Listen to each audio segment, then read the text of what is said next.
everybody? T-Saw Acres here. I got Uncle Jay's Polaris Ranger here. What year is this? 2018? 2019. 2019 Polaris Ranger 1000 XP. He bought a cab heater kit for it, and we've actually already done it. This is just the intro, and I'm going to walk you through it, and then we'll take you through all the little bits and pieces. The instructions are pretty much okay, but there were several pieces throughout that I'm glad we got it on video to help you out. And I know this isn't going to be a huge hit video, but it will definitely help somebody, because we ran into a couple things that we ended up breaking something and this and that. And anyway, we'll walk you through it. It turned out amazing. All right, so right off the bat, I'm just going to show you what it looks like here. We got the window reinstalled, but you can see the vents here, the dash vents, or defrost vents. So we've got two defrost vents up top, and we angled them so that they would angle up a little bit towards the center or out to the sides. He bought the extra kit that comes with two extra, the standard kit only comes with two regular vents. He bought the kit that comes with two extras. So we've got one up here and one down here on both sides. All right, all of the plumbing on the inside, we'll show you that throughout the video, and underneath the back, plumbing it in to the actual engine.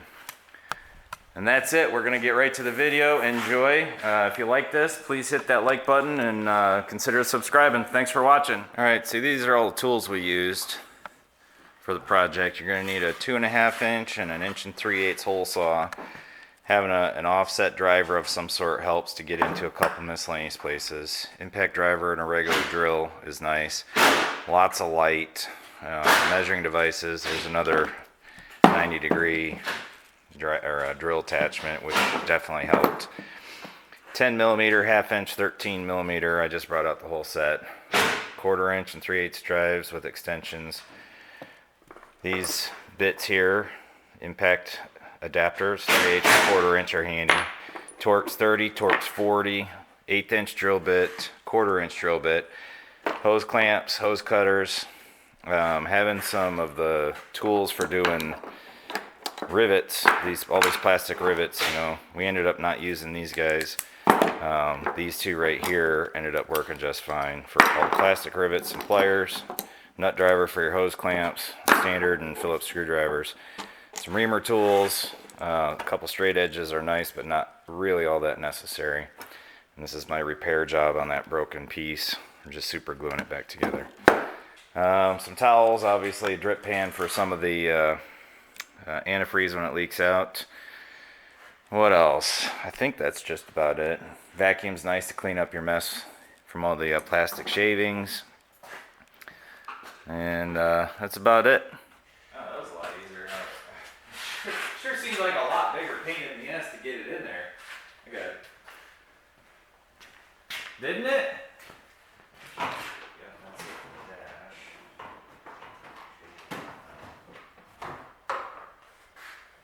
I'm gonna grab us a light that we can sit in here. Okay.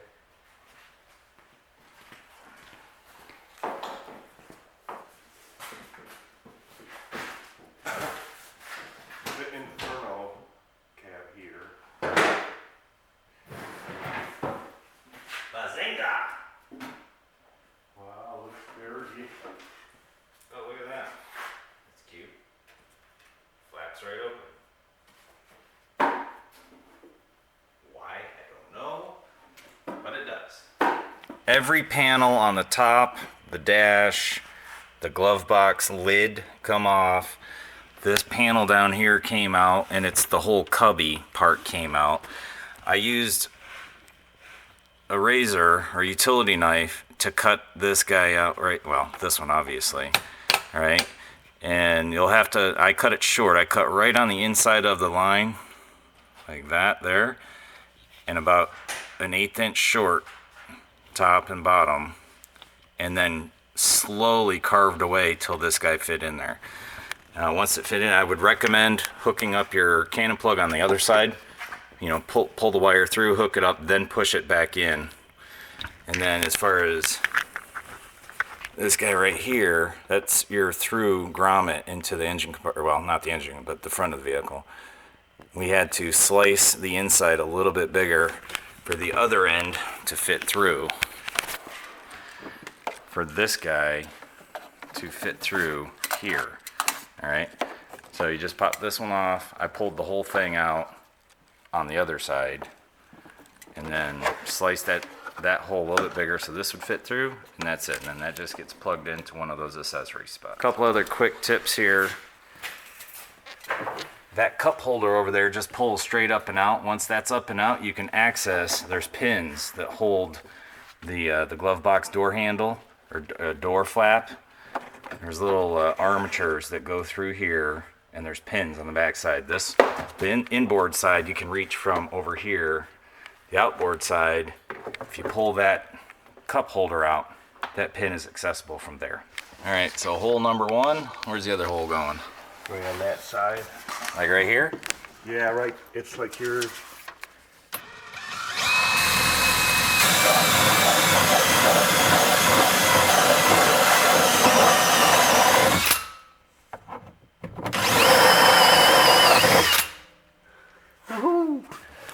All right, so I don't know if you guys noticed he was wobbling the drill a little bit while he was doing that. It's because they call for a 2.5 inch hole saw. However, the fitting that goes in there measured just over 2.5 inch. So that should give us enough wiggle room in there for that fitting to just pop right in.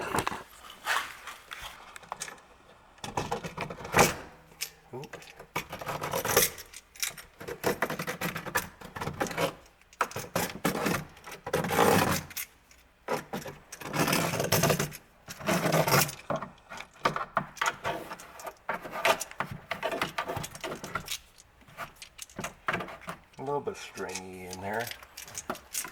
If you guys don't have one of these deburr tools, highly recommend it. And these are carbide bits, so they go on. They work on hardened steel, not hardened steel, but steel really well. But this plastic stuff is a joke. Just clean that right up. We ordered the kit that had 2 extra Louvers. air vents, air louvers. All right, we're gonna install it on the very edges of the center console here, or the dash. All right, we'll have to flex this line just a smidge and twist it down like that, but it should fit in there perfect, and there's plenty of room down in here to route our lines. All right, so we chose the dash with our extra stuff here, okay, to add extra vents up on the outsides of the dash. That way you could turn it towards the doors to defrost the doors as well if need be, or just have like face vents or upper body vents. But we took that spot here, these flat spots, and what we did, we took our hole saw, placed it on the back, peeled this tab out, and we used the hole saw as a guide for a pilot hole. Now that we have our pilot hole, we can flip it around and drill our regular hole. All right, and it just so happens, if you're doing this, that where we picked to do it is exactly on a mold seam. If you can see it in here, there's a seam, and there was a little dot right where we drilled. I mean, exactly on both sides. So you could honestly just drill a hole right there, and your 2.5 inch hole saw will be perfectly positioned. I think that should work out right. Let's see. Yeah, right there. See that mold mark right there? There was a little divot there, and if you drill that hole out, that'll be perfectly centered for your cap or for your vent. Now we just gotta drill these holes out.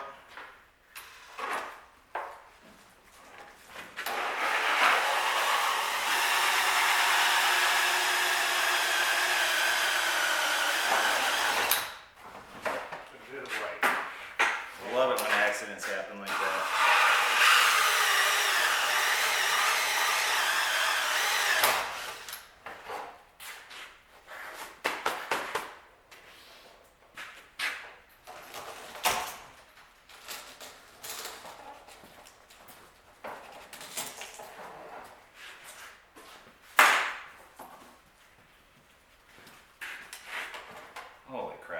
Beautiful. All right, so we scribed it. We drilled our 4 holes. And then I used just a utility knife with a small square and scribed it. Now I'm using I believe this is called a handheld scroll saw, or just a scroll saw, whatever. And feed it through. You could just as easily just cut this out with the utility knife. It's not very hard. But this is working very well, so I'm going to stick with it.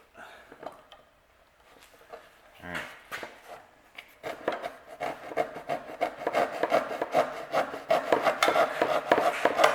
Uh-oh. Pop loose.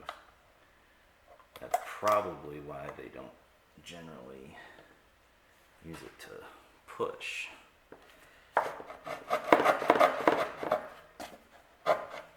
You got it? I'm getting off my line, aren't I? Yeah. Yep. Alright, so here's a little tip for you. These are only designed to pull cut, not push cut. Oh yeah, because that way. When you push it, it compresses the spring, so it doesn't work. Which I am just figuring out. Makes sense though, doesn't it? Yep.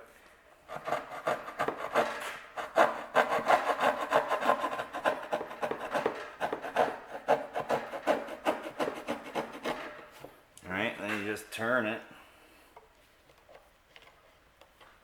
Tighten it back up.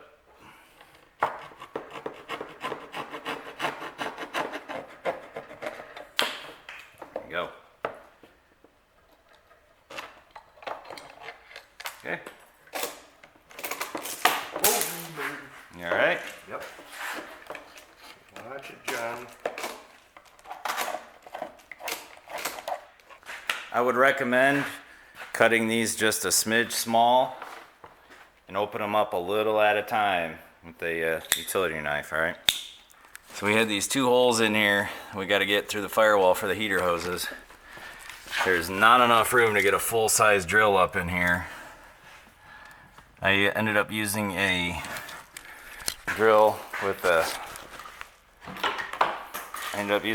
this guy, Walt drill with a 90 degree on it, but something more compact would definitely be advantageous. Even this guy was a bit snug, but it worked. Okay. Alright, so now we just got to deburr it and then I think run our heater hoses. Okay, so this part's been a little tricky. Got to drill a 3/8 or a 1/8 inch pilot hole there, which that's bigger than a 1/8 drill bit, so, but the self tapper, but at least that helps it go through. Then you got to get another self tapper in here, but as you can see, there is not much space in there. So I'm going to try this rig right here to drill that hole there, and even that's a bit snug. I don't understand why that's such a booger to go in.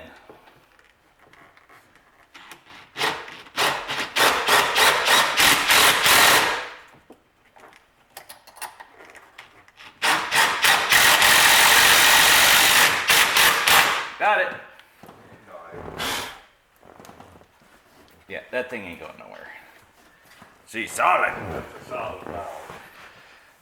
All right, so having some 90 degrees, or this one's more like a 60 degree offset, really helps getting in them tight spots. You don't have to pull this whole front valance or whatever that is. All right, so next we gotta drop this skid plate here.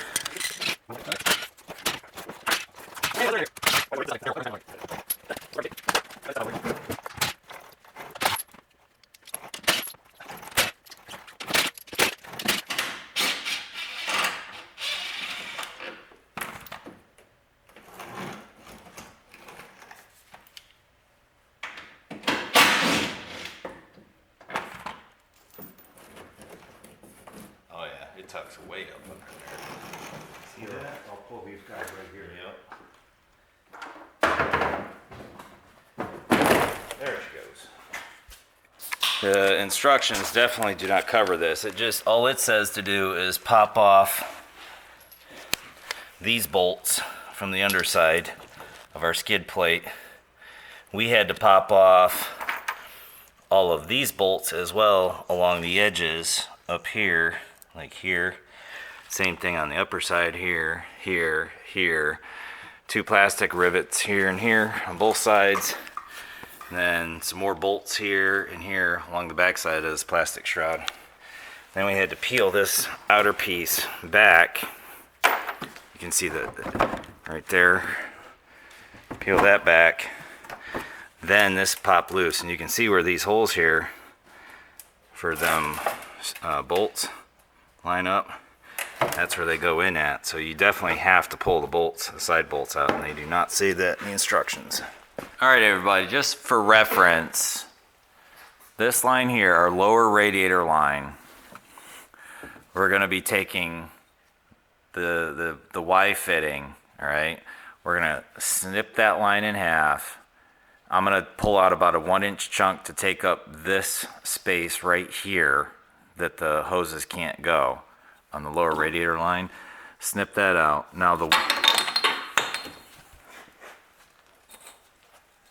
Y portion of it, the feed, or the return rather, that faces towards the radiator. So the radiator itself is right there.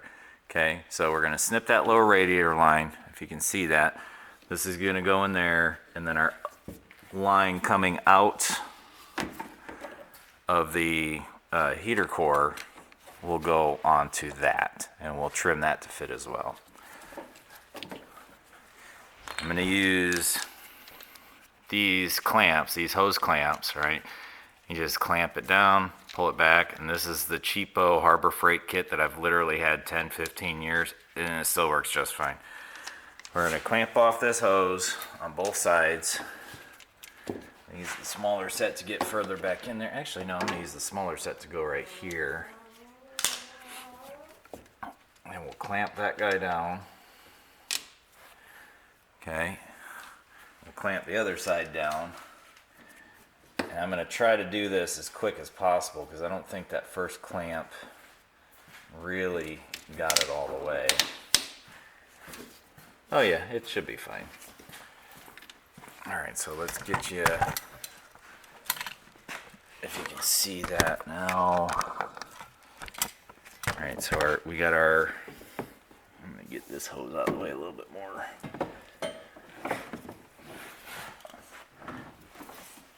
So we've got our lower radiator hose right here, okay, and I need to get this Y in there like that. So I'm going to slice it right, actually I'm going to slice it a little bit over here and then a little bit over here and cut those two out. Leave the Y facing kind of up and towards the radiator. And then I'll cut the upper line coming off the heater core to fit, and then we'll get it all put together and clamp back down. Shouldn't have a whole lot of leakage here. Is this one big enough, you think? Oh yeah, that should do just fine. Okay, we're obviously gonna get a little bit of leakage. Yep, that'll work.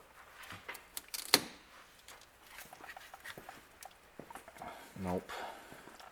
That hose is a little too big for this cutter. Man, it is close though.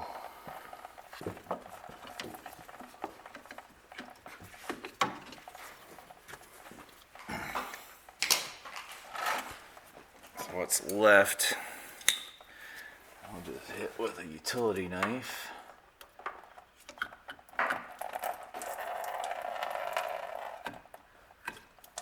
Just like that. Alright, we're in. Yep, what was in the hose is already out. I'm going to try this other cutter because I want to get about an inch of this out of here. Oh yeah, it fit better. We'll see if it actually cuts better.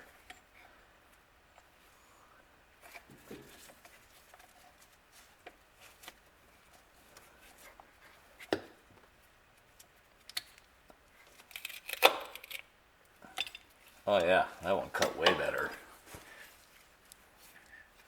So if you don't have one of these cutters, that's another handy tool you can justify purchasing for this job.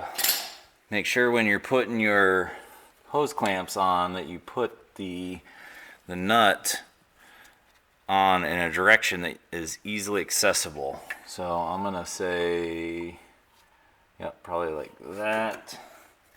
And same thing for the other side. Get this other side put on. And I don't think there's any pressure in the system, so I can probably let this, yeah, I can let these go now and get them out of the way. Perfect. I should not have done that because now I have to open that Y. Son of a bitch. Don't do what I just did.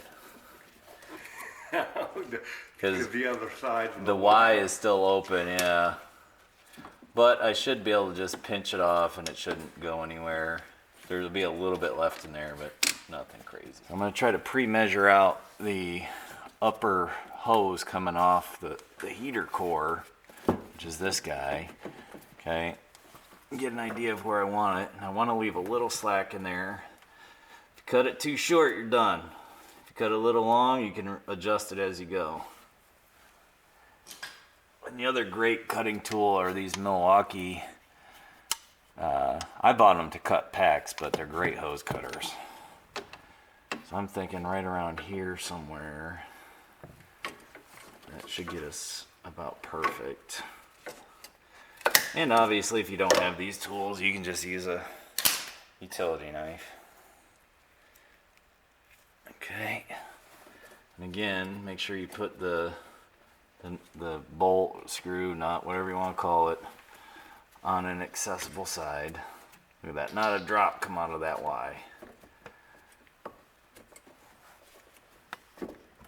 And our fitment looks great.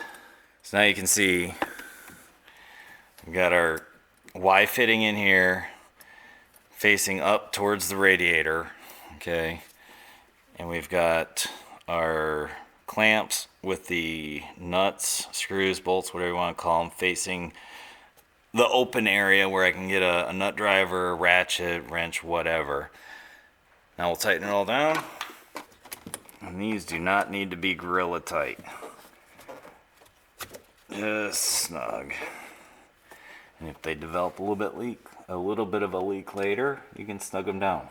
Not a big deal. You snug them down too much, especially with these Chinesium hose clamps, you're going to strip your clamp. All right, so this part was a little bit weird on the instructions, and even the photos don't quite match what we're dealing with here.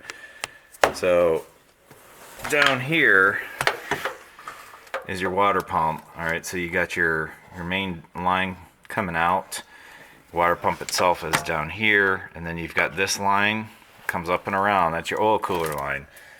And you can see, just barely, but there's an oil cooler that it plugs into, and that's that part right. Let me get a pointer on it for you. Sorry about the shakiness. It's a very cumbersome spot. That right there is your oil cooler. That's a plate heat exchanger, so that's your oil cooler. You got one coming in, and another line coming out just on the other side of it. So they want you to plumb into that line right there. And you can tell because there's two lines that come off that water pump neck. All right, you've got your main line right here, and then the oil cooler line. So I'm going to back it out nice and slow so you can get an idea of where that's at. Oh, that's zooming in, sorry. All right, see where that's at? So as I back out, there's the cylinder head right there, the valve train at least. And as you back out, exhaust, all right, your muffler's in here. So it's actually quite a ways down in there. It's not exactly easy to get to per se, like the photos show it. I don't understand how they got those photos. But this line right here, the smaller line, that's the one we're looking for. So I'm gonna go ahead and clamp it off here and over here. And then we're gonna add our T-valve right in here somewhere. And again, I'm gonna cut out about a 1-inch section, just because this valve here about an inch and a half maybe, something like that. And they want you to install the valve so that that the handle is facing down. I'm assuming, I don't know why. They did say facing down. All right, we got our 1 inch chunk-ish cut out. There's enough slop in that line though. They wanted it installed like that. So we'll grab our 2 clamps. And again, make sure you put these on so that you can get to them. So I'm going to put it on so it's facing up like that on that side. So slide that guy on there. Trying to get 2 hands in here is not going to be easy.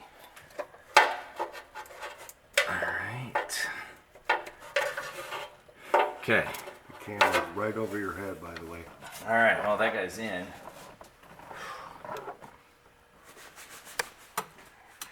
Now I think we have to run this line. I don't know if I want to clamp anything down until I get that line run.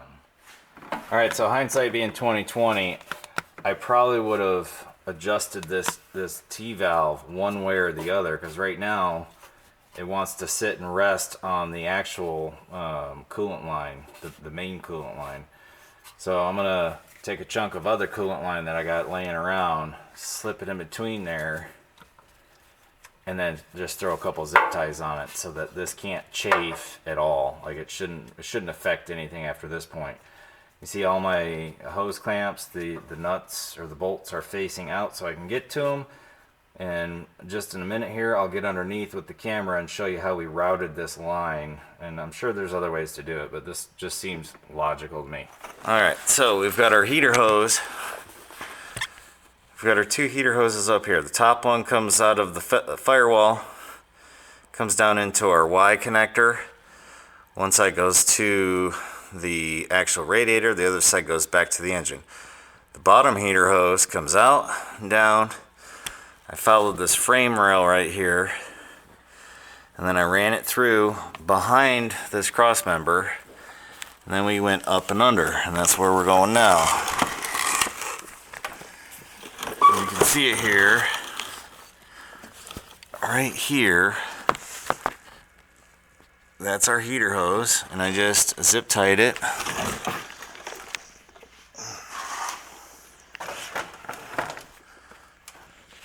You can see it. I just zip tied it to these little tabs, these mount tabs. Comes through, running pretty doggone close to the original silver lines here. You see those? That's the original coolant lines. They're just extruded aluminum coolant lines. Bring it down through, and again you can see that the original lines right here, right, that's about where I split off, and I went up because that's going straight up here is where we end up on the backside. And that's where we end up down here. Alright everybody, so the skid plate's all put back together. All the underside hose routing is done. Whole clamps are done. Hard part's over with. Now we just got to get our vents hooked up. So we've got a bunch of holes in here. We got to get those vents installed and plumbed, the air lines. And that's what we're working on now. Alright, so something we're figuring out as we go. This was not in the instructions at all. You get 8 of these little clips here. Okay, you see that little clip?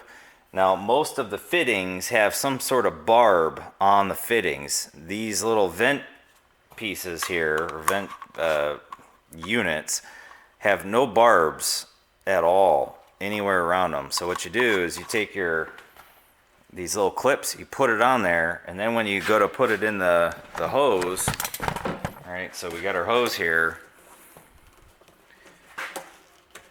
Take your fitting or your vent with the barb on it, or that clip acts as a barb. Slide it in there like so. Then you take your zip tie, get it around there, zip her down good and snug, and that's what holds these corrugated air lines on these fittings, all right, these vents.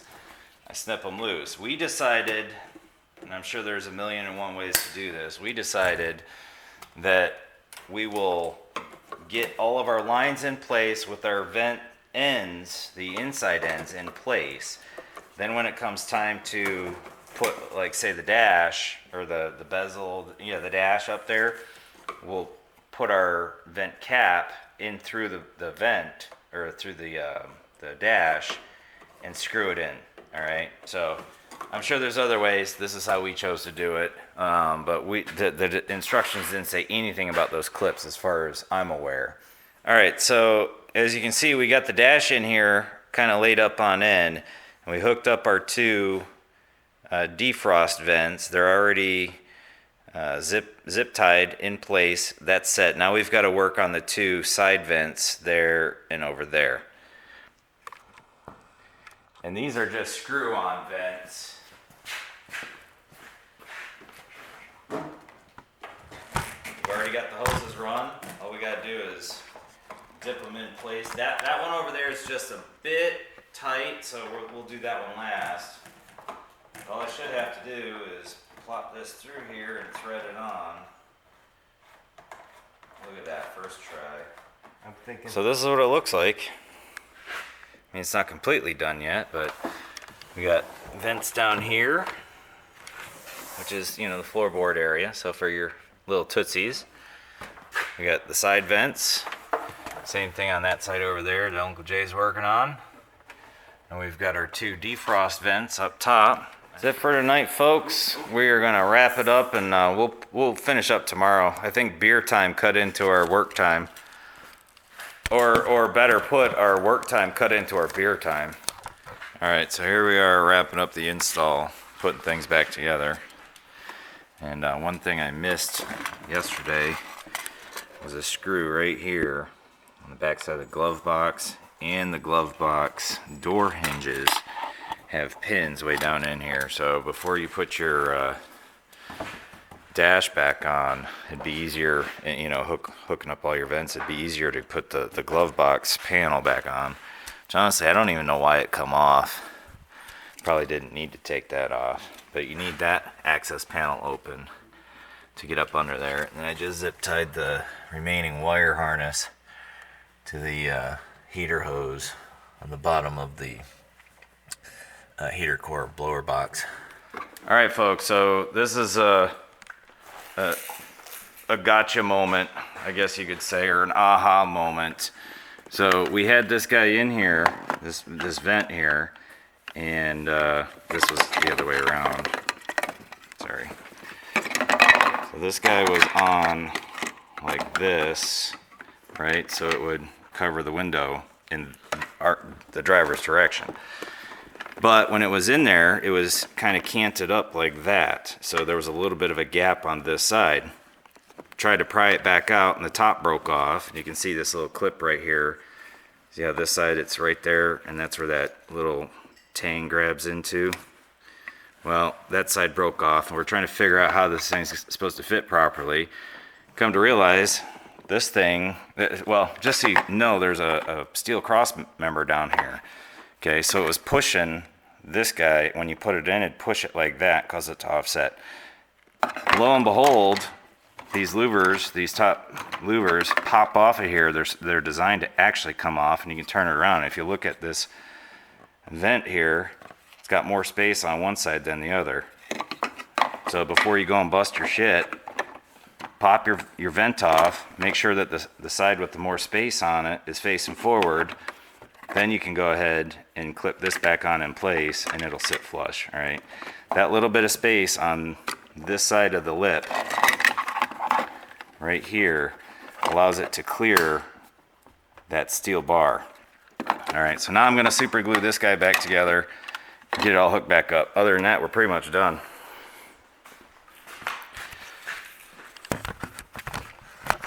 Can't believe they didn't mention that in the instructions at all. Like, we just threw them in there.